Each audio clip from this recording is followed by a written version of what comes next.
Are you looking to take the next step toward investing in commercial real estate but don't know where to go? CRE Central offers a comprehensive education and coaching platform designed to help you get started. Our online courses cover a wide range of topics, from the fundamentals to advanced strategies, ensuring you have the knowledge and skills needed to thrive in this competitive industry. As a member, you'll gain access to our exclusive online community and monthly group coaching calls, providing you with valuable networking opportunities and personalized guidance from experienced professionals.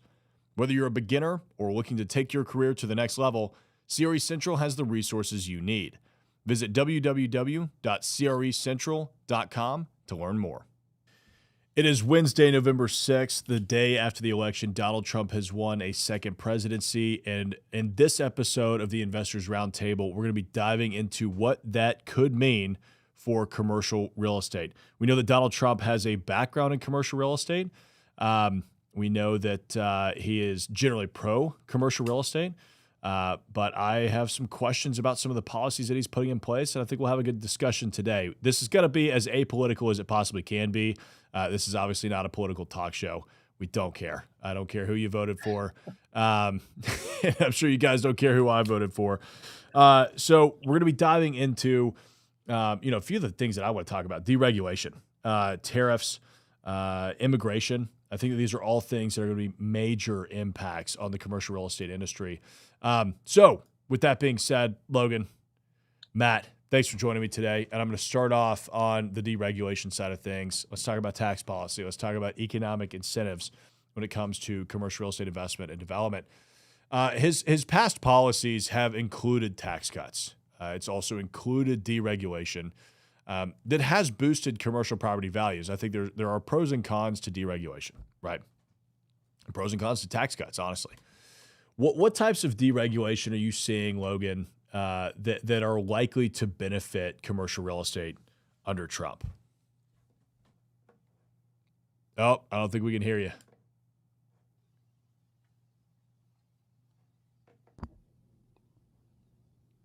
You guys hear me now? Yeah, there we go.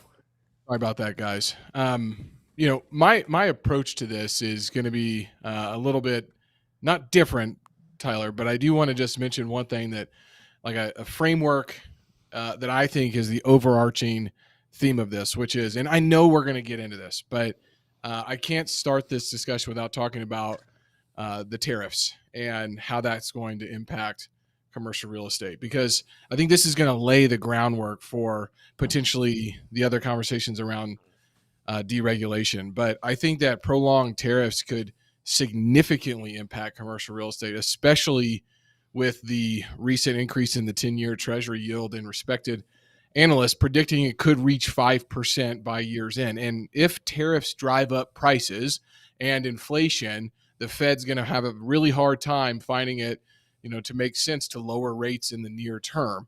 And what that's going to do is going to leave commercial real estate values under pressure, but also all of the folks that were hoping to get extended and blended and extended and extend and pretend, that's going to have a big impact on that. So I think that as a result, bank regulators may crack down on extend and pretend practices, forcing banks to sell troubled loans, and stronger banks might to sell early, but while struggling ones could face failures or acquisitions. And I think that, so when people say elections don't have consequences, they do. And I think that's a big component just to think about from a framework standpoint. That's just one thing that he has mentioned that isn't necessarily real estate specific, but has trickle down effects, right? And I think that's really important for us to understand, because many people were very excited, myself included. All right, Federal Reserve starting to cut rates. And I mean, what have we seen? I mean, we have seen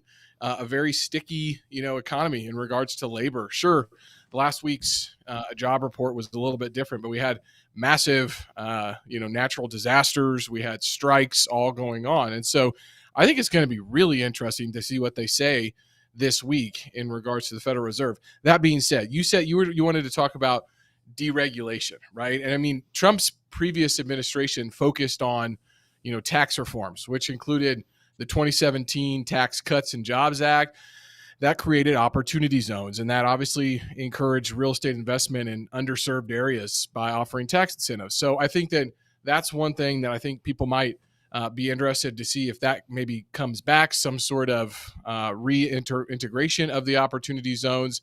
But the regulatory environment and business confidence, I mean, they've prioritized deregulation, right? I mean, with an emphasis on reducing barriers for businesses. And so I think a similar approach, because both administrations, we're staying apolitical here, both administrations were definitely focused on affordable or attainable housing initiatives. And so I think a similar approach could streamline the permitting processes, things that we have to deal with, environmental regulations. I mean, I own shopping centers and we have dry cleaners in them, and that can just really kill a lot of opportunities for other businesses to kind of go in there, right? Zoning restrictions, potentially accelerating development and reducing those costs. So I think just a general stance of deregulation is going to inspire business confidence. Why does that matter? We talk about CapEx in real estate, but CapEx really means, what are the businesses willing to go spend on CapEx? What is their thought process in regards to the future for hiring and what they're going to do on the manufacturing side and what the money that they're going to have to do that? So if we can get deregulation on that, which we're going to have to do, in my opinion, if we integrate these tariffs on China and Mexico, because we're going to see a glut of onshoring. We've already seen that trend, but that's going to just continue to exacerbate. So I think having the ideas and the frameworks of what they have mentioned in their policies and thinking through what the trickle effects are on commercial real estate is a great place to start. Yeah, I mean, the hope is like the deregulation out of the three of those, to me, is the one thing that could be positive. The hope is that it gets done the right way, right? I think that there is a reason that regulation exists, right? It's typically to protect the consumer, to protect somebody. So again, you just hope it's done the right way. I'd love to see some deregulation around doing affordable housing. Like if they are deregulating the market to specifically incentivize affordable housing, great. Let's cut that red tape. Let's get it rolling. Because everybody's going to benefit from having a more affordable housing market. Guys, on the tariff side, in Kansas City alone, and this is not federal government, but the local government about 12 months ago put these restrictions on new home builders that they had to include these energy efficient and green initiatives in their homes. Permits went to zero in Kansas City, Missouri. It added $30,000 to $40,000 to the expenses of building an affordable house in Kansas City, Missouri, and building went to zero. Do you know where it went? Lee Summit. It went to Kansas. It went to north of the river in different jurisdictions. Like, that is a component of maybe a good idea, but then creating more regulation, which just disincentivized the whole market. And then we actually created a whole lot less attainable and affordable housing for people.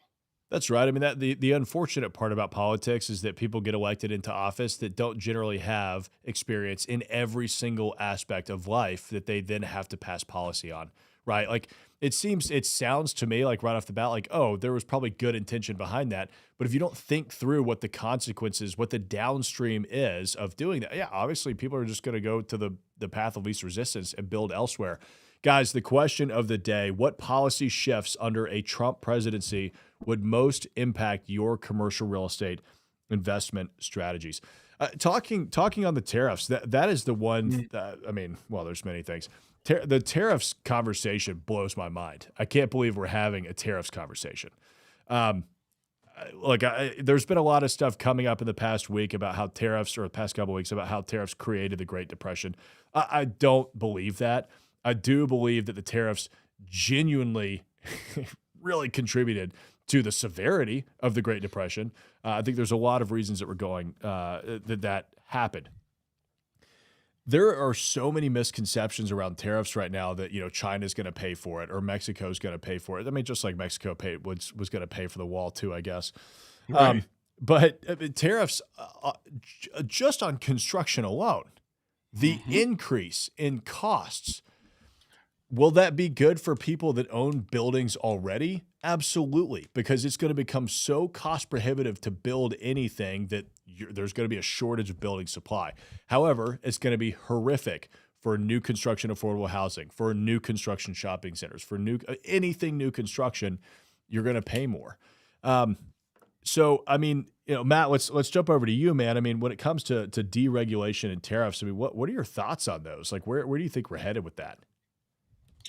Well, I think so. I guess my preface would be, every time we have these elections, there's these bold predictions and these really strong reactions based on what people say they're going to do and long term consequences of that, and then trying to extrapolate what that impact is with other unknowns that are going to occur. So, I guess one thing I would say to everyone maybe is slow down with the overreaction on some of these things, because pretty much every election cycle, we inevitably get a lot of this wrong, right? And so we're doing the best we can to figure out what is in the future, even on this call right here. But we don't really know. So, for example, on the tariff thing, I don't disagree with anything that's being said, but I do think that we might be getting a little ahead of ourselves with the extremeness of the reaction to tariffs. Number one, it's entirely possible that what is actually done on the tariff side of things is dramatically less significant than what's been talked about. So that's one thing, right? So there's been a lot of talk about tariffs by Trump, but we'll see whether there's really an extreme use of tariffs in his presidency. That may or may not occur. I think there's a reasonable chance that tariffs become something that's more of a bargaining chip than an actual policy that's put in place. And on top of that, there's, the other thing I'd say about tariffs, and I'm not even remotely an expert on tariffs at all. But I mean, there's different ways to do tariffs, obviously, right? Are we doing tariffs against one country? Are we doing them across the board? Are we narrowly tailoring them? Are we making them for a very short period of time or long term? At the end of the day, basically, tariffs can obviously be inflationary, but to the degree that they're inflationary is going to be very dependent on exactly how they're put in place, right? And then on top of that, deregulation, it's good to talk about these things together, for example, because deregulation could be highly deflationary, depending on how that occurs. If there's really significant deregulation, we could see significant deflationary pressures occur. And that's on top of the fact that, who knows what happens with our market. Market things can occur that also results in deflationary pressures. So ultimately, I mean, my personal opinion is I'm kind of waiting to see whether there is any difference, in what's going to happen with the market based on who the president is. I'm not so sure that there is a difference because Trump was elected versus Harris necessarily. I think we really got to wait and see how these policies play out and what actually happens, right? Because we can talk about the deregulation, but until we actually understand what the plan is and what deregulation is occurring when, it's kind of hard to make decisions based on that, right, in the future. Similarly with the tariffs, right? If we start seeing significant tariffs starting to get put down in a short amount of time, then I think it's better to react then, if that makes sense. Just my point of view on this right now. Yeah, I mean, I think that's prudent advice. I mean, it's many politicians have run on a platform saying they're going to do one thing and they never come close to touching that, right? I think it's important to have the conversations around it though, because I personally feel tariffs would be dangerous. It's a dangerous game. There's a reason that that's not a global economic strategy for the majority of developed countries anymore, because global trade has benefited everybody. And I don't know. I mean, you're right. We'll have to wait and see what could possibly come out of that. Let's dive into the immigration policy side of things, right? And we don't necessarily have to get into building the wall or any of that kind of stuff. But look, according to immigrationforum.org, 30% of our construction workforce are immigrants, right? And Trump has talked quite a bit about these mass deportations, about really I guess upgrading the border policy. I don't know really how you would further describe that. Again, kind of like Matt was saying, guys, we're not experts here on politics or economics, right? We're some commercial real estate investors that are having a conversation around this. I mean, to me, look, labor has already gone up significantly, and it's tough to find good labor. it seems to me like an immigration policy like that is probably going to have a pretty negative impact on construction again, right? So construction could get hit by tariffs. It could get hit by labor shortages. I mean, Logan, what are your thoughts on the labor shortage side of things? I mean, is it possible that we're going to continue to see an even worse labor shortage moving forward under these policies? Well, I wish I would have gotten to talk more about tariffs because I had all kinds of things about short term, medium term, and long term. So maybe if we have time, we'll get back to Yeah. it. No, let's come back to that. I think that's an important Yeah, conversation. this is really important, I think. And I have the trickle down effects into a lot of different components because I'm studying this now because it does have a direct impact to my clients who are developers and they are going to be thinking about this. So, anyways, in regards to immigration, I guess the question I would pose is our current policy helping or hurting us, or how is it performing? Some of my best friends are immigrants, and they came here, the right way. They've got their green card, and that whole process alone needs deregulation, Yeah. in my opinion. The priest at my church is from India, and the things that he has had to go through to be here to serve people, making like $0, living here.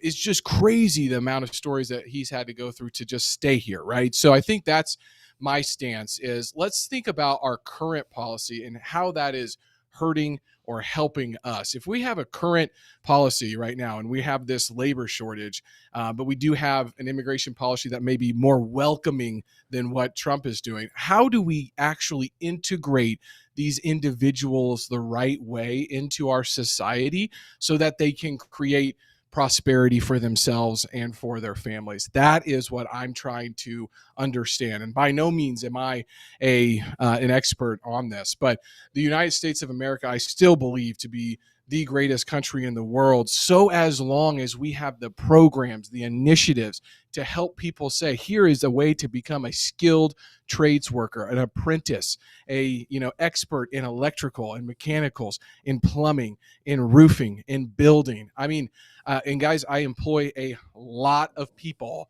that have immigrated into the country that work diligently on all of our commercial real estate properties, and they are in high demand. So I guess the question that I have to our policymakers, to our government is, if we have these individuals here, how can we help them integrate and actually become skilled laborers, workers, find good jobs, get the education that they need or they deserve, how about this? Accept the education that they already have. I have stories of doctors coming to the United States who are now working at gas stations. I'm talking about surgeons, physicians, medical professionals in other countries that are legitimately now working at gas stations for $7.25 an hour in Missouri. Like, that does not seem right to me. That does not seem very productive. That person can go and do something along the lines of a little more productive than that. So I think that's where my stance is. I have people in New York City telling me that hotels are absolutely full right now, and they're full because people are these people are being housed in hotels. That seems a little odd to me. I'm not sure really what the reasoning is behind that, but I know the hotel industry in New York City is booming right now because our federal government is funding $440 a night for 1,400 rooms in New York City. That doesn't seem, it's the same to me, is the same question about when ERAP and Safer Funds were all out there and people were paid more to stay at home than they were to work.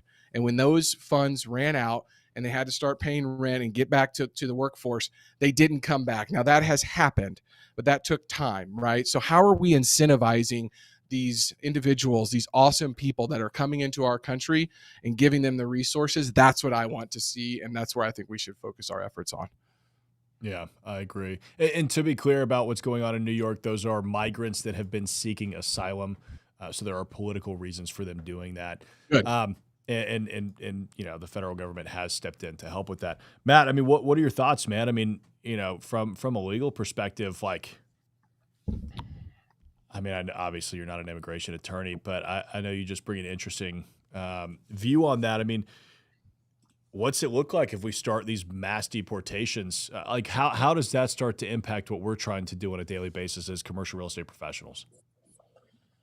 Yeah, I mean, and I'm looking at this more from a business side than a legal side, really, to be honest with you. I haven't really thought through the legal implications of mass deportation. I guess I'll say this. To me, I like to think about things in layers of like likelihood, like probabilities, right? So, without a doubt, I think there's a couple things we can say for sure about a Trump presidency versus a Harris presidency, I think. Not for sure, but with pretty good confidence. We can be pretty confident that taxes are either going to stay relatively close to the same or head in a downward direction compared to a Harris presidency, I think. And on the immigration side, I think we can say with fairly good confidence that immigration is going to tighten, right? The amount of immigrants coming in is probably going to decrease. It has been decreasing. They will probably make efforts to secure the border, right? And there may be deportations either to a small degree or a large degree. I think that's a little bit more of an unknown than the other things I've been mentioning. And I say that to point out the fact that I think there's a big difference between a mass deportation of 15 million immigrants and, for example, a policy that goes in place and tries to find immigrants who are criminals over the next 12 months and a few 100,000 immigrants are deported. You see what I'm saying? I think there's a very big difference in impact depending on the how extreme that policy is. And I don't really think we have a lot of details on that. There's been a lot of talk, and there's been people, crazy people, maybe even like Steve Bannon, going out there and say, take all the immigrants and deport them immediately. And it's sometimes, at least from my perspective, it's hard to know what Trump is going to do on a policy level based on the rhetoric he uses. So to me, I don't know what is going to happen next year when it comes to immigration. I think that without a doubt, if we're going to decrease the amount of immigrants coming in, we're decreasing the workforce, at least compared to what it would have been under the other administration. And that's probably inflationary, right?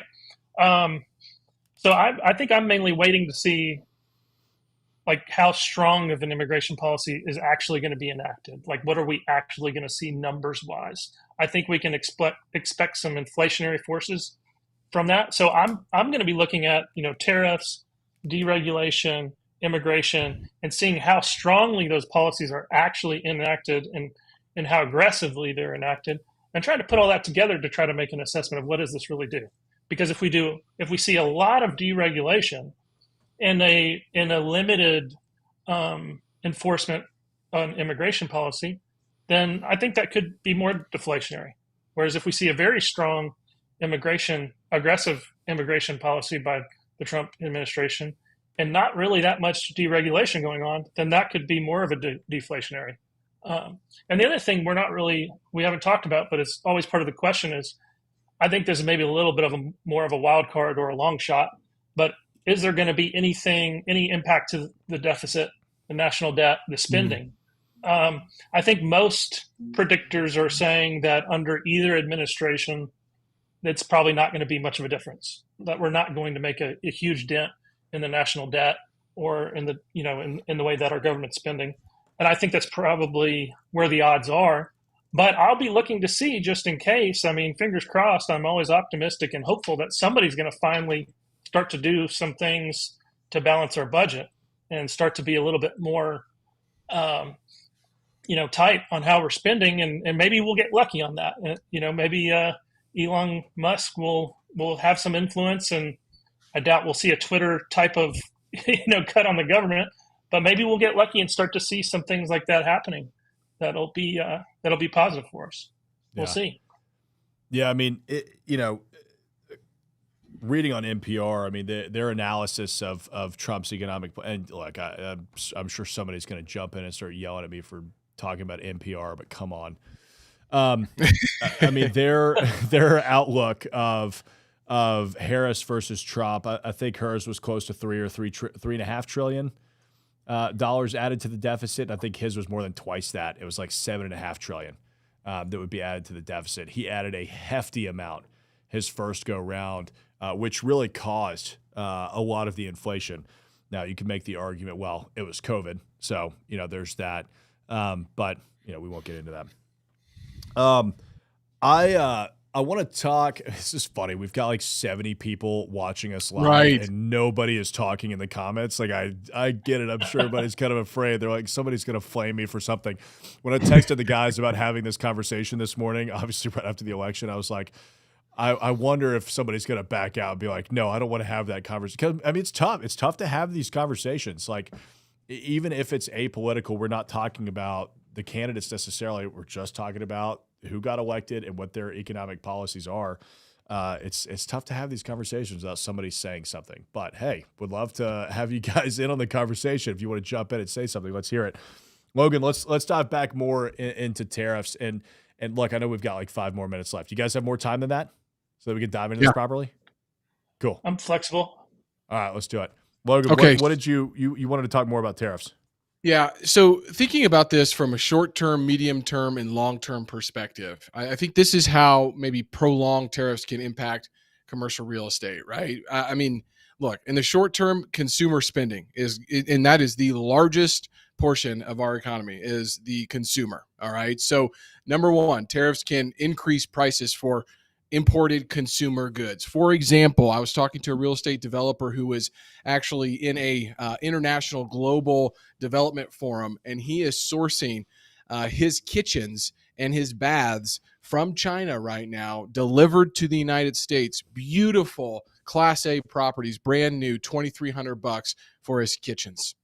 So that is going to have an impact not only on the consumer from a rental price standpoint and affordability, but also it's going to reduce discretionary spending. And so that can slow demand for retail spaces as consumers pull back, right? That's impacting tenants' ability to sustain or expand their footprints. We've already talked about the construction material costs, so I won't really get into that. But how about yeah, go ahead. Let me add to that real quick too, because I mean, there's a lot of misconceptions around how tariffs work. You know, I mentioned earlier, like people think that China and Mexico are going to be paying these tariffs. I mean, let's clarify that. Just because we put a tariff on China doesn't mean that China is paying that tariff. It means whatever American company is importing a good from China will be paying that tax. So if I'm importing, my entire my tile from China, and it's $2,000 a unit for that tile, and there's a 20% tax, I'm not paying $2,400 just to get that same tile here, right? Mm-hmm. I am paying that as the importer of those goods. Let me push back on that a little bit, and you guys, tell me if I'm off base here. Sure.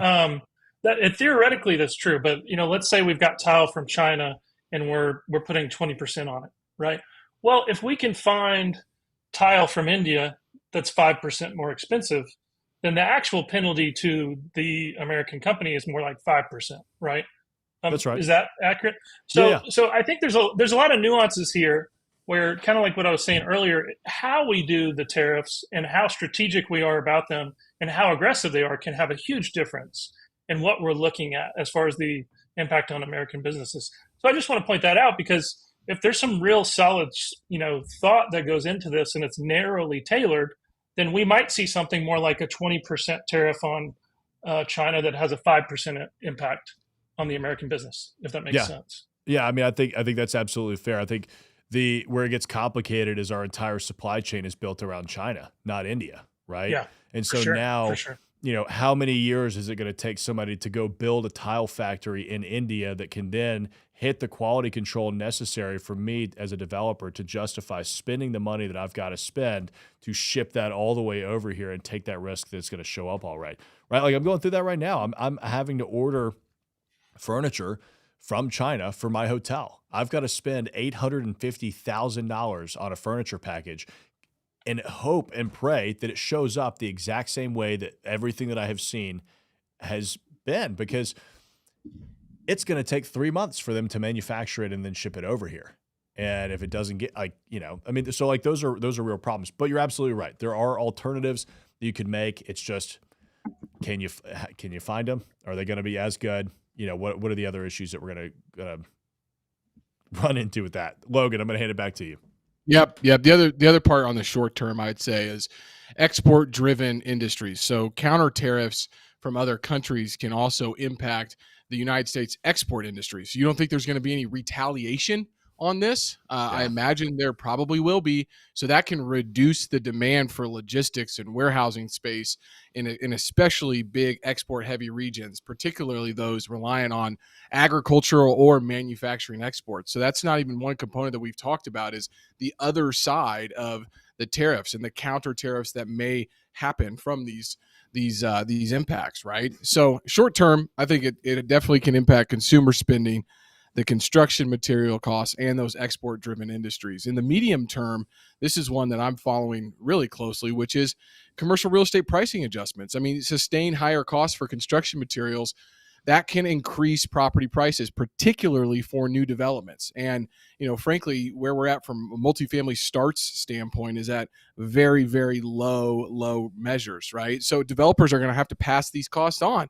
And, increased costs, they may also reduce construction starts, like I just mentioned, limiting that supply and potentially driving up rents in markets where demand remains steady, right? So that's number one, I think, on the medium term. Number two is the industrial real estate demand, right? I mean, demand for domestic production and reshoring has been increasing as businesses are trying to reduce their trade risk, control their supply chains, and that's been benefiting industrial and warehousing sectors. Well, I mean, tariffs may therefore strengthen certain logistic markets, right? Especially if supply chains continue to shift domestically. So that could be a medium-term impact for the industrial side if we continue to see these onshoring. Now, I think there's going to be some shock in regards to the prices that people have to pay for things. Guys, I can legitimately say, and I heard this from David Green the other day at a conference. He said, I've legitimately had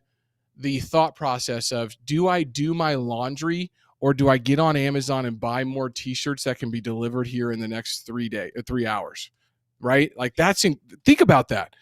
It might be cheaper and easier for someone to buy new t-shirts than actually just going and putting it in the laundry and doing their laundry. That's not going to happen, right? Like that's something that we've been conditioned to. And so I think that's definitely something to keep in mind. And then on the medium term, the last thing I'll say about the medium term is just retail sector pressure. I think with continued tariffs, that can reduce consumer purchasing power. And so retailers might look to downsize or close stores in weaker performing markets. And we've already seen a lot of closures in regards to the retail sector, and a lot of these bigger companies saying, hey, that footprint's not what I'm going for anymore. I'm going to be moving to a smaller footprint or a stronger location. And so I think that can impact the retail side of things on the occupancy and the rent levels too. That's really interesting. I want to dive into that some more. A couple of thoughts that I had on that, and then Matt, I'm sorry to interrupt you. No, you're good. A big talking point on the right is always trickle down economics. And when you were talking, Logan, something that came to mind is trickle down inflation, because that is exactly what these tariffs would be. Because if it costs me more to put lumber in my building when I build it, I'm passing that cost on to the tenant. And typically you would say, well, in a free market, that tenant's going to choose not to pay to be there. Well, the problem is if everybody now has to pay 20% more for lumber, everybody now has to charge 20 or whatever that percent increase is in their rents, which gets really brutal. Matt, I'm going to pass it over to you, and then I'm going to answer some questions that we've got. Yeah, I think this stuff is fairly convoluted, and it's easy to jump in the if A then B sort of scenario. And there's a lot of things that go into this. I mean, like for example, part of what you guys are discussing, and I agree mostly with what you're saying, especially as far as the fears that need to be associated with tariffs. I think they're at best a dangerous tool, right? So I don't disagree, but for example, one of the assumptions I think is underlying this discussion about China, for example, is there's sort of an underlying assumption that we're going to be able to sustain these low price products coming from China in the next decade anyways. I don't know that that's an assumption that you can really take for granted, frankly. I mean, I think it's very possible that this really, really cheap labor and cheap products from China may have a limited timeline regardless. So I just use that as an example. There's a lot of complicated factors at play. Mm-hmm. And I think, to play devil's advocate, I think the reasoning, right or wrong, I think the reasoning is more to do with global interactions and global power versus local inflationary pressures. And so I don't. There's a lot of things at play that it's really hard to predict what will happen under which circumstance. And for me, the other thing I would say, I think there's a really good chance. I don't know this to be true. If we see a lot of tariffs, it could be very dangerous and end up with a lot of negative consequences, like what you guys are talking about. But I also think there's a pretty decent chance that we don't see a ton of aggressive tariffs, that they're used more as a global negotiation tool than they're used as an actual economic policy. I think there's a reasonable chance of that. And if that happens, I think we're talking about something very different, where maybe maybe we're able to have the best of both worlds, right? Where we don't have to see what the consequences of aggressive tariffs are, but we get better relationships, global trade relationships, for example. So just some things going on there. The other thing I wanted to bring up real quick is energy, because we haven't talked about energy, and I think that's hugely important in this conversation, because there's so many of these different factors. Some of them could be inflationary, some of them could be deflationary. And really, I think one of the running themes of this conversation is what's going to happen to inflation, cost of goods, what's going to happen to the interest rate. Like, so what's the price of money and what's the price of goods and services is mostly what we're talking about throughout this conversation, I think. And so energy, for example, is a little bit, all these different things could impact this. If we are, getting cheaper oil, for example, which kind of connects to the deregulation, right? That could really have a huge impact on costs and inflation. Yeah. So it's really hard to know. We got to see how these things play out because they all interact in such a complicated way. It'll be interesting. Yeah, I mean, I agree. Like, cheaper oil would be great. The thing that I'm genuinely afraid of is how Trump is going to handle Russia, and that's where we could get cheap oil, is coming from Russia. At which point, we then start funding their war machine. That's a tangent. Let's not go down that road. And just for the record, I'm not purporting any of these policies. I'm just I'm trying to see what are the options and what are the outcomes of the various options. So I don't know. It's all game theory. That's all it is for me. So yeah. No, I mean, that's one thing that's what I love about these kinds of conversations. Like, it's all game theory. Like, I mean, we don't know. Like, if we all had crystal balls, I'd be the Oracle of East Nashville, right? Like, we have no idea. It's just interesting to think through, like, what could be? What could be? That might catch on. Okay. The one thing that I think we can all agree on is the fiscal situation that we find ourselves in, regardless as a country. The only way any administration gets through that and makes it through is through the hidden tax, and that is through inflation. That's the only way. We are at levels that we have never seen before, and I know Japan is much farther from a GDP to debt standpoint than we are, but we're not Japan. We're a much larger economy. And so I think that from an investor standpoint, because I see all the questions about how do we actually talk about, how does this actually impact real estate, is that's one thing you have to be thinking about, is the inflationary impacts and why real estate as a hard asset is about the best way to hedge against inflation. If you can go get debt now given to you from a lender, it will be inflated away and your cost is going to come down substantially because of that. And I think either administration has no plan to be able to address that anytime soon. That's right. Yeah, I definitely agree with that. Yeah. Yeah, and that's part of what I want to dive into after we get to some of these comments, is like the commercial real estate assets or that will benefit. What tenants will be negatively impacted, right? Because, I think generally, yes, the inflation will be good, but it depends on the type of inflation, because you could have, certain retailers start to go out. It's like, okay, well, let's have a conversation around that. Let's see. The Real Estate Boulevard is saying, whether we see it as good or bad, mass deportations can cause economic instability in communities heavily reliant on immigrant workers. It can impact the real estate market. Yeah, if you've got a community that is disproportionately immigrant, having mass deportations would entirely destabilize a community like that. Colton is saying, I was just trying to... Yeah, go ahead. I was just going to say, similarly, big cuts have a similar impact, right? If you're cutting government programs, there, maybe you think that's good long-term for the country, but short-term, that could have a real troublesome impact. That's right. Yeah, the funding is there for a reason. Colton was saying, I was just trying to find out how to develop commercial real estate and found this. This is a very interesting conversation for you to jump in on. Colton, is now a good time to develop? Fire round. What are y'all's thoughts? Developing today, developing 2025. What are your thoughts? Logan first. Yeah, I would say, look, I think right now what you should be doing is finding land in the path of progress, figuring out how to change the use, get your development ready, and then go sell to the developers that want to take the risk at. That's mine. I'll just leave it at that. Matt. My short answer is no, it's not a good time because development is always comes with its own risk. And right now, you're dealing with an extra layer of unknowns in the next 12 months, where it's very hard to predict where things are going to be 12 months from now. So look, if you find an amazing deal on land, like Logan said, and you can hold on to it, great. But for me personally, I want to stay away from development in the short term.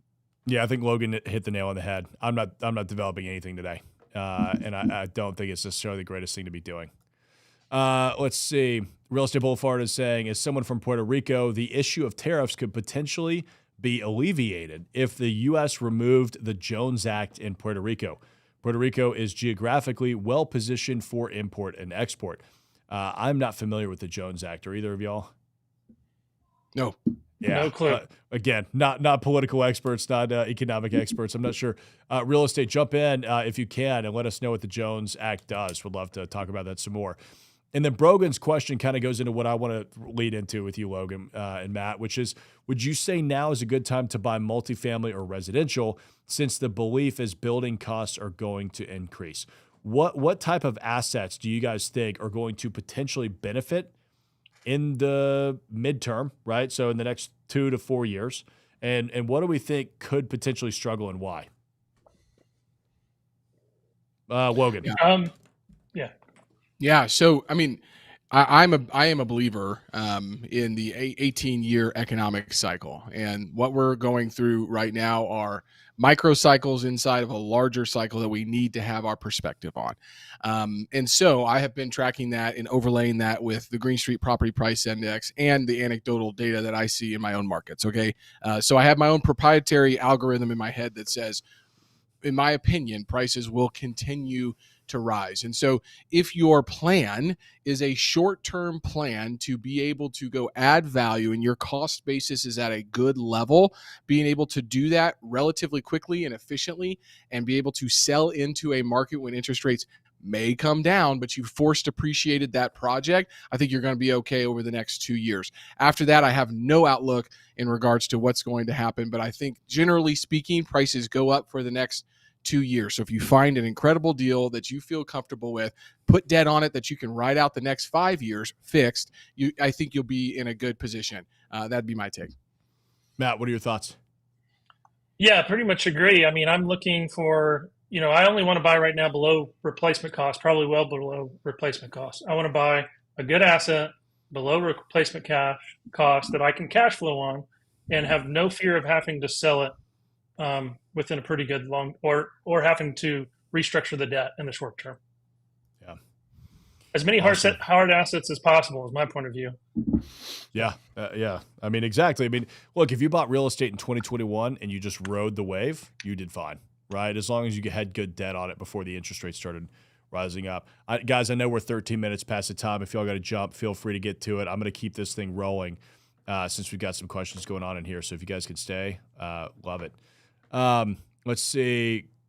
Real Estate Boulevard is saying if the numbers are right, it can be the right time to buy real estate. I think that they're going to answer shortly. Yeah, I mean, I would agree with that. I think buying real estate is very different from developing today. There are specific markets where I think developing real estate is better than buying. But I think today, considering where the economy is, considering where we could be headed, we don't know. I mean, that's the biggest thing. Like, we're not going to know until look, Trump has told us he's going to be a dictator on day one. I want to see what happens on day one before I start making some major economic decisions for myself, right? Let's see. Actually, I did want to ask you guys if y'all have time. I want to talk more about the commercial real estate debt and Trump's approach to financing. I mean, we've been talking about for years this looming debt wall in commercial real estate, higher delinquency rates. I don't think that they're nearly as high as everybody thought they were going to be, but they could be pretty bad. I mean, if you think about it, if everybody has a 5-year term on their bank note, we're coming up on that 5th year for 2020 in 2025. And of course, tightening credit conditions, man. I mean, I've got students in the CRE Accelerator. They're calling me saying, hey, how many banks do I need to go talk to? These guys are telling me, even though I've been working with them for years, they're not going to give me any money. So Logan, I mean, I want to talk to you about like Trump's potential policies that could lead to commercial real estate, like debt restructuring or management strategies, and how a Trump presidency might affect the debt world.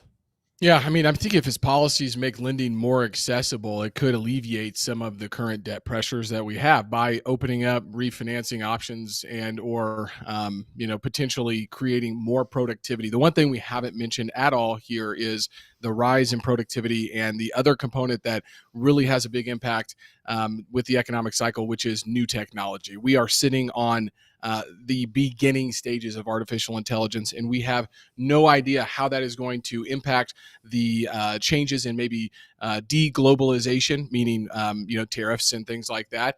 And so I think that if that continues to create productivity, that's the easiest way out of any of the debt issues that we've had. But I also think that there's a lot of loan maturities coming due, but we are starting to see, what the Oaktree Management, Blackstone's largest arm of their businesses are now? It's lending. And they are not regulated the same way as banks are regulated. And so I think more and more of these properties, these owners are, and guess what? They're the lender that is okay taking the asset. Let's not forget about that. One of the largest lenders in the country, and the largest landowner or building owner in the world, I believe, is okay taking those assets in, right? So I think that's the big kind of canary in the coal mine for me, is to see what all of these other private type of lenders do to the debt markets, because everything that we see typically that's reported is coming from banks, and that because they have to report all these things to certain government agencies. So that's what we're seeing, but we're not seeing the 5 guys that I know that just finance 15 different homes to either be built or flipped because they're just doing it out of their checking account, and they're doing hard money loans. Take that times 1 billion and you have Blackstone. Okay. Yeah. And that's one of the organizations. So I think that's the part that maybe one administration would want to have more regulation in that. I don't think Trump's going to care one bit about regulating the private debt markets. And I actually think that might create some more flexibility in managing these debt obligations. I agree. Matt, on the startup investor side, right? If you're getting started in real estate today, how does this economic environment, how does the financing environment, how could Trump policies impact you? Like, is it a good time to be getting started as a new real estate or new commercial real estate investor? I mean, I think it's always a good time. I think you have to change your strategy depending on, it's like the Who Moved Your Cheese book, or Who Moved My Cheese book. I forget exactly what it is. But I love that. But it's I haven't read that in 20 years. But but the reality of it is, it's always a good time to be in real estate. Sometimes it's a good time to be a seller. Sometimes it's a good time to be a buyer. Sometimes it's a good time to be a lender, right? But it's always a good time. I think what is happening in the debt markets is going to be very influential potentially, right? And if you look at cap rates, especially over the last 40 years or so, they're really correlated to debt. The cap rates and the prices of these assets are largely connected to the availability of capital, right? And so, I think deregulation of debt could be very influential on the prices of these assets and the money coming back into them. So we'll have to see. I mean, I think that could be a big difference maker. I know that I've heard a lot of conversations with clients and partners about how these banks have been really tightening up the last year or two. And that's really impacting a lot of decision making, a lot of decisions to sell at lower prices, a lot of decisions to sit on the sidelines, to not buy assets that otherwise would have been purchased. And so if we see differences in what capital is available in debt, we could see a huge impact on real estate. I agree. It's It's definitely a toss-up right now, right? There's no telling Yeah. which way it's going to go.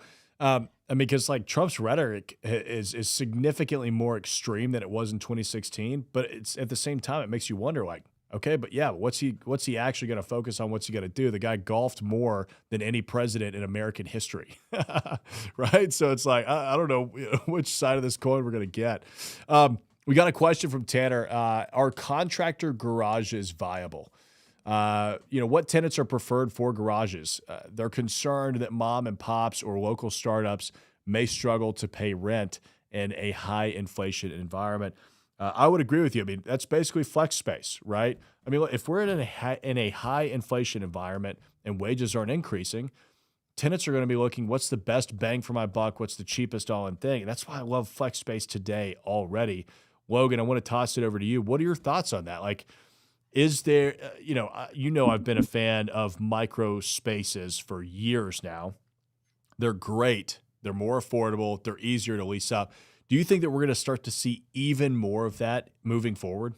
So as long as zoning allows for it. I was in Bentonville, Arkansas last weekend, driving up and down the main streets, and you've got flex garages to the right, you've got a restaurant across the street, you've got an assisted living facility, and then a single family home all in one area, right? Now, that might not look great from the standpoint of just driving down the street, but what it does is it instigates tax revenue for that jurisdiction, and it's allowing for people to build things very cheaply in the locations that they have.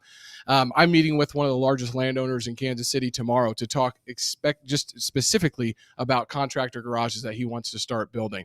Here's what I love about it. It's cheap to build. You have flexibility to be able to change the use or the layouts of those buildings very quickly. And if I'm talking about 2,500 to 5,000 square feet on a flex, where you have a retail center up front, just a little bit of retail, and you have warehouse in the back. How many people doing HVAC, doing plumbing, having construction companies need a satellite site, right? I mean, instead of having to drive all the way to the home office when they serve, a community that's 45 minutes away. I think it's a gold mine. I think it's awesome. So as long as your access is well, you're close to good highways, and you can get from point A to point B correctly, I think we're going to continue to see this trend continue, and they're going to lease up like hotcakes, in my opinion. Matt, what are your thoughts on flex space and micro spaces, and honestly, like just the affordability to get a new business off the ground?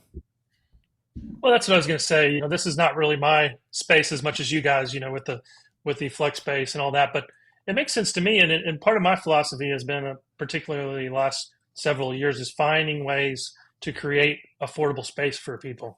I think that's recession proof and just a safe strategy, right? If you have a project and the numbers work and they cash flow, and you can add value by being able to provide an affordable product that is in high demand, that's usually a good plan.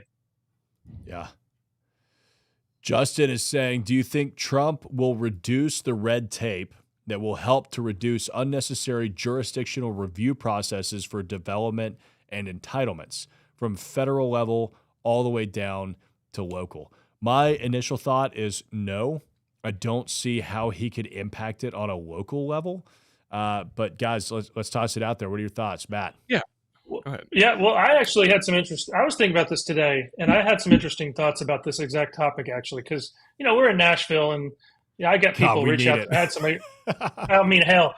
Well, I had somebody reach out to me yesterday, and it's the same. I've heard this 100 times over the years or more. It's like, oh, the local city's trying to get me to pay for this and pay for that and pay for their infrastructure and all this stuff, and it's been a problem all over the place on a local level. And is Trump likely to do anything on a national, federal level that's going to come down to the local regulation? Probably not. Probably, I mean, maybe, but that seems pretty unlikely to me. But one thing that is interesting to me that could happen in theory is state legislatures could start to follow some of the deregulation that happens on the federal level. So, for example, if we really do start to, and I'm being optimistic here, but if the federal government does start to deregulate in a smart way, and start to remove some red tape and deregulations that are not really serving us, it could stand to reason that some of the states are going to follow suit and start to pass things on a state level that are deregulatory, that help us provide more affordable housing, for example. right? And that's not unheard of at all. Like, for example, in Tennessee, the state stepped in when the city of Nashville tried to get overly regulatory in connection with Airbnbs, for example. The state stepped in and they passed their own statute that overrode some of what the local city was trying to do, right? So I don't know. We'll see. That could have some impacts on the state level if the states start to get involved in passing laws on a state level that kind of force the local government's hands. Mm. Yeah, Yeah, go ahead, Logan. Yeah, I love seeing the viewership continue to rise here as we're going. That's I'm like, man, awesome. I'm just gonna keep this thing going. Might as well. So let's take it from this perspective. Did opportunity zones impact you guys locally in Nashville? Absolutely. Yeah. Okay, so let me give you an example. Samara Road, New York City developer came into Kansas City because of the opportunity zone. Took the most blighted area just west of our downtown and is taking 26 acres and doing a $527 million mixed-use development, creating 1,200 residential units, 168,000 square feet of office space, and 100,000 square feet of retail space. That absolutely had an impact on the local level. Here's where the local levels got involved. They had to start understanding opportunity zones, and they stepped out of the way to say, take this project. We're going to let you guys do whatever you need to do to make sure this area is taken care of and redeveloped. So I think that in bigger projects that have huge impact on cities, on states like that, absolutely it will have an impact. Here's another impact, right? And this is more on the local level, but this was on the ballot for us here in Missouri, which was, hey, do we want to allow sports betting in Missouri? Okay, well, that sports betting initiative got passed. Some of that money is supposed to be funneled back into schools, which is going to help salaries for teachers. Does any of that happen? I have no idea. That's what they say, right? Like, I don't know. But like, that is another local level type of thing that's having a big impact and trickle down effects. But I think that, if Trump or any administration were to say, yep, the CHIPS Act, do you guys know why, like, Panasonic is in DeSoto, Kansas, and they built a $7 billion battery plant over there? It's because Kansas said, hey, we've got all this money from sports betting and all these different star bonds that we have on the Missouri or the Kansas level, and we'll incentivize you guys to come in and build a $7 billion plant to build batteries and bring 15,000, 20,000 jobs. So I think he has some ability, if he can get sort of, opportunity zones or, financing. I don't think he did this. I don't remember who did this. The CHIPS Act, right? That spurred some big manufacturing here locally. So those things then trickle down to the state level. The states have to play ball if they want to get those funds into their jurisdictions, which then goes down ultimately to real estate. Yeah, it's really interesting to think about. I mean, you just look at the economic impact of, look, if the federal government all of a sudden tomorrow said, hey, weed is legalized across the country, the amount of weed dispensaries that would suddenly be financeable would be insane, right? I mean, they're all for sale. They're 10, 11, 12% cap rates because you have to pay cash for them. Yep. There's always the risk that something's going to happen with that tenant. But, I mean, that could be a really interesting direct impact. Shift Life is saying, hey, Tyler, will you post this full video to your YouTube channel later? I joined late. Absolutely, Shift. This will be, it will forever live under the live video sections on my YouTube channel. It'll also go out as a podcast at some point too. Guys, I want to jump into a few articles that are actually speculating as well on what we'll catch you later, Logan. Appreciate you jumping in. Matt, you got some time to dive into these with me? Yeah, I got a little bit more time. Yeah. Cool, man. Let's dive into this. I want to read these articles and take a look at what some other people are thinking about what a Trump presidency could mean for commercial real estate. Let me see if I can get you back at it in here. There we go. All right, so this first one is from commercialsearch.com, what to watch for in the Trump presidency, some of what the CRE capital markets and investments can expect from the new administration. So here they are on taxes. For starters, Trump aims to cut the corporate tax rate from 21 to 20%, wants to lift a cap on local and state tax deductions. Let's see. We have to make the case. The current rules are good for real estate in the economy. And with the Trump administration, we may not have as steep of a hill to climb. So it looks like they're kind of making the argument. They don't really say that. They just kind of state what Trump was going to do, what Harris was going to do. That's kind of funny. Like, thanks for the value there. It seems to me like they're basically saying taxes are going to be fine, right? We've got another article here. I mean, what are your thoughts? I mean, here's one from Reuters. They're like the opening statement is commercial real estate is especially vulnerable to higher taxes because its high fixed costs make it less able to offset them, which is true, right? I mean, Matt, if your taxes go up tomorrow, but your lease is locked in for 5 years, how does that look? Well, yeah, and then also, we're not even talking about 1031s and bonus depreciation and all those things, right? So I feel like, short term, I have some concerns about commercial real estate, particularly, for example, downtown office. I'm still not convinced we're out of the woods on some of that stuff yet. But other than short term, I think a lot of investors are going to rest easy on certain aspects, like knowing that you probably won't have tax increases if you enter into a new project that may be completed in 3 years. That's gonna encourage you to do that project, right? Similarly, knowing that you can access bonus depreciation in a few years if you make a move or do a 1031 that's favorable. I think all of these things, to some extent, provide flexibility and encourage investors to be in the game. Is my point of view. Yeah. Yeah. So David McCarthy is the managing director and head of legislative affairs of the Commercial Real Estate Financing Council.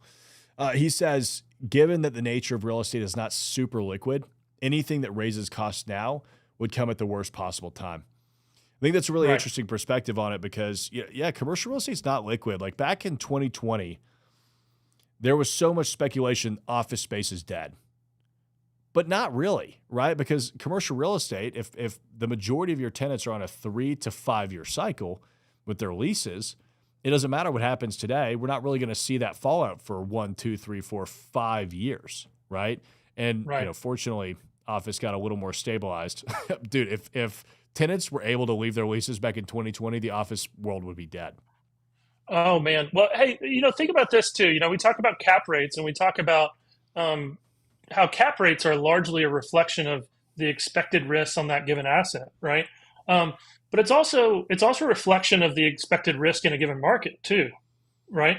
So, I mean, if we're seeing advantages in pretty high confidence that taxes are going to stay low for the next 4 years, high confidence that we're going to have the tools of 1031 exchange and opportunity zones and bonus depreciation, to me, that creates an environment of lower risk for the investor, right? All of these tools are now things that you can have some level or at least a higher level of confidence that you're going to have the ability to use.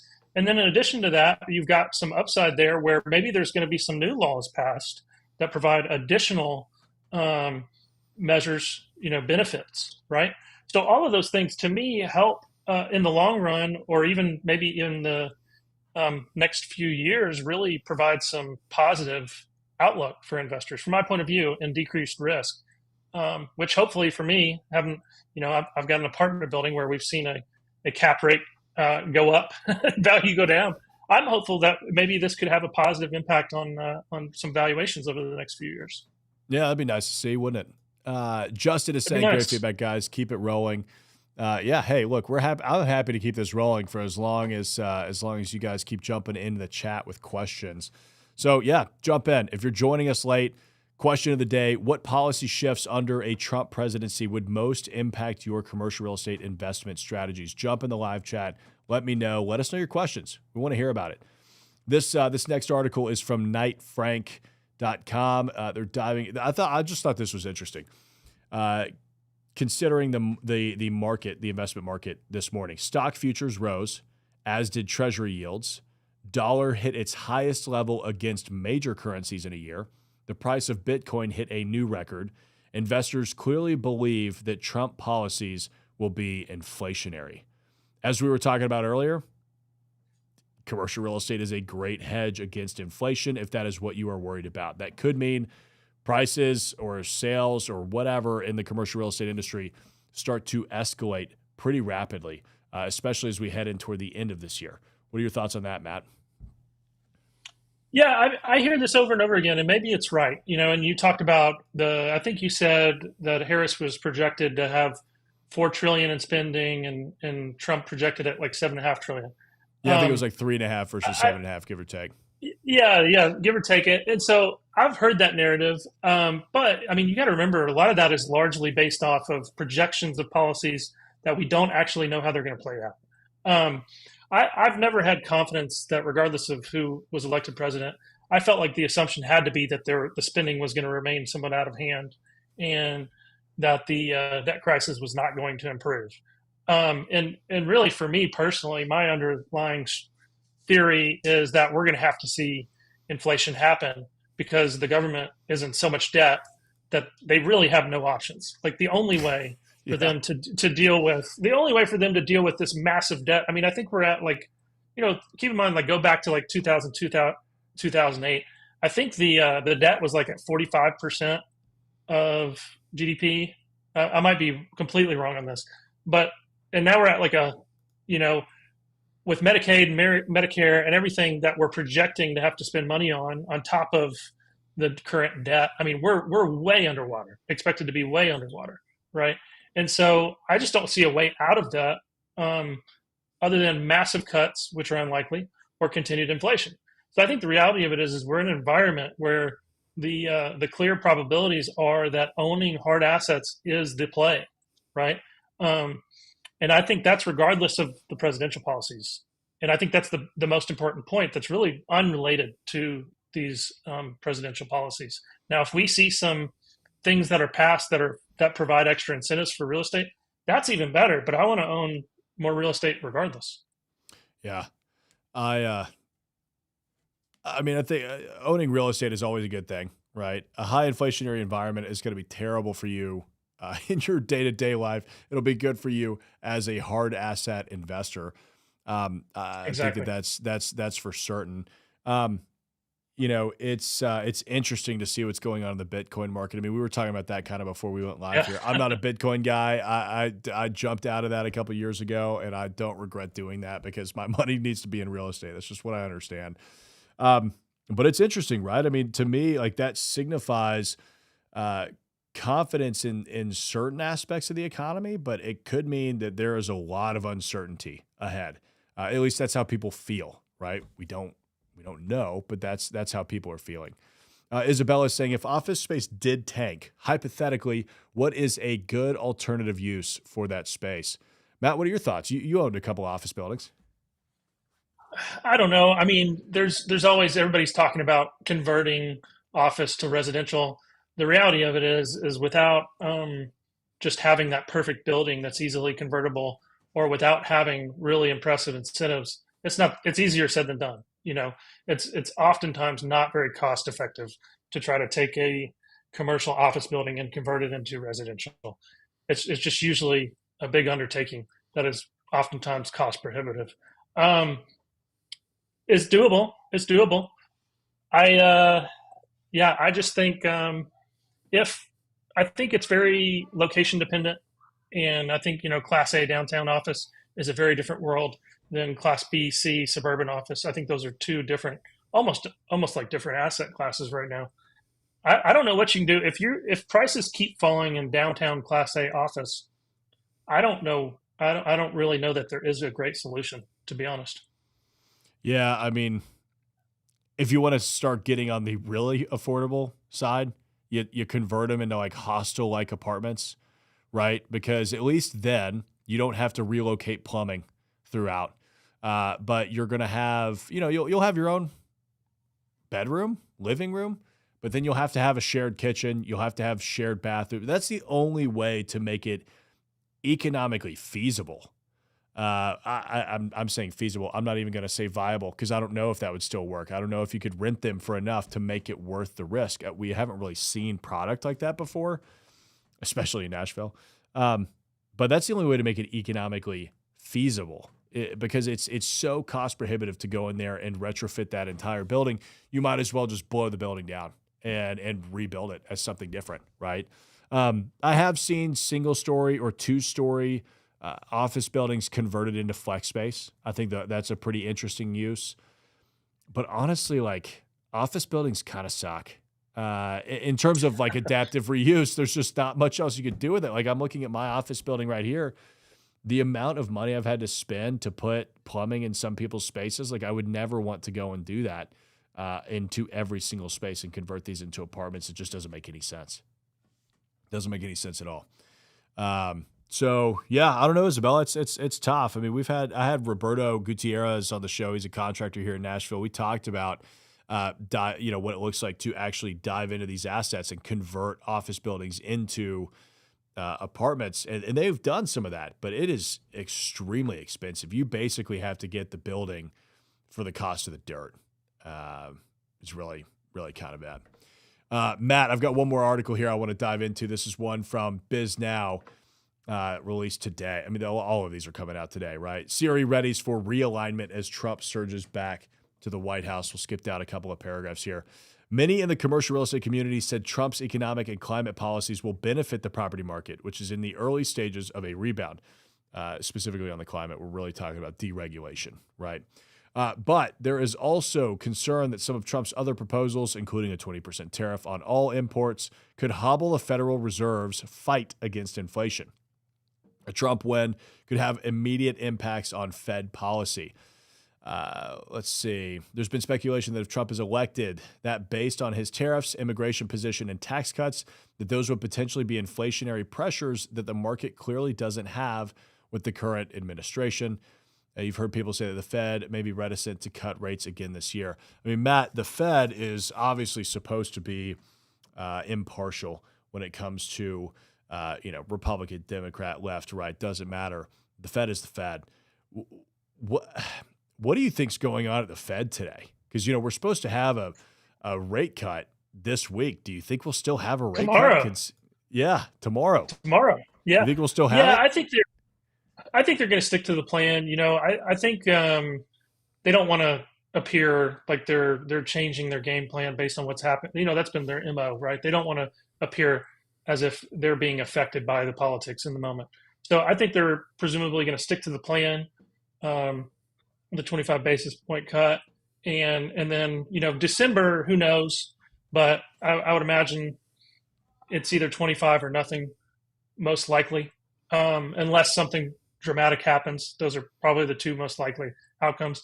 I think what'll be sort of interesting is, the last rate cut, we saw interest rates go up after the rate cut, which was interesting.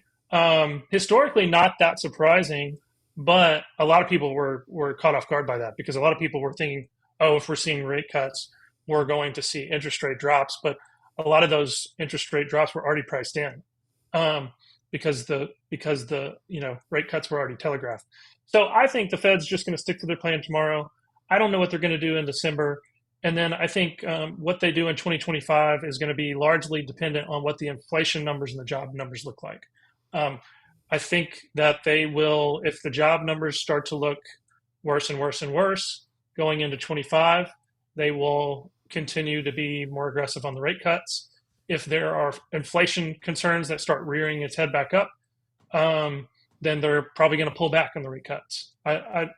So who knows, though? I think a lot of it is connected to jobs, most likely. Yeah, I think you're right, because if Americans don't have the money to spend, we're in a worse position anyway. Matt, thanks for hanging out with me for 45 minutes longer than we typically do these. Well, it's fun.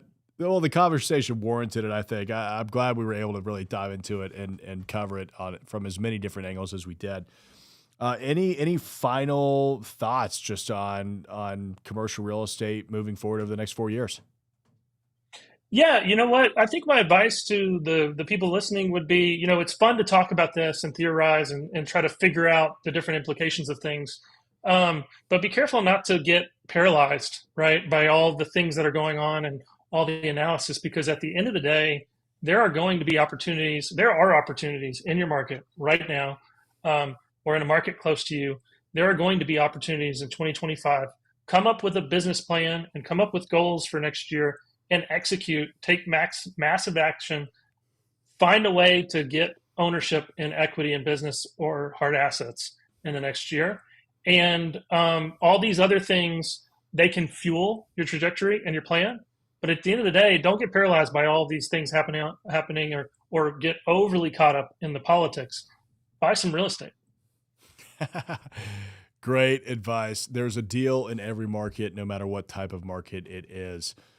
Matt, thank you so much. Guys, if you enjoyed this conversation, like us, subscribe on YouTube. If you're listening on the podcast, leave me a review. I want to know how well we're doing. We will see y'all in the next one. Are you looking to take the next step toward investing in commercial real estate, but don't know where to go? CRE Central offers a comprehensive education and coaching platform designed to help you get started.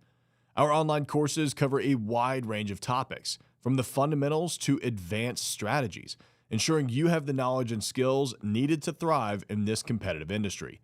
As a member, you'll gain access to our exclusive online community and monthly group coaching calls, providing you with valuable networking opportunities and personalized guidance from experienced professionals. Whether you're a beginner or looking to take your career to the next level, CRE Central has the resources you need. Visit www.crecentral.com to learn more.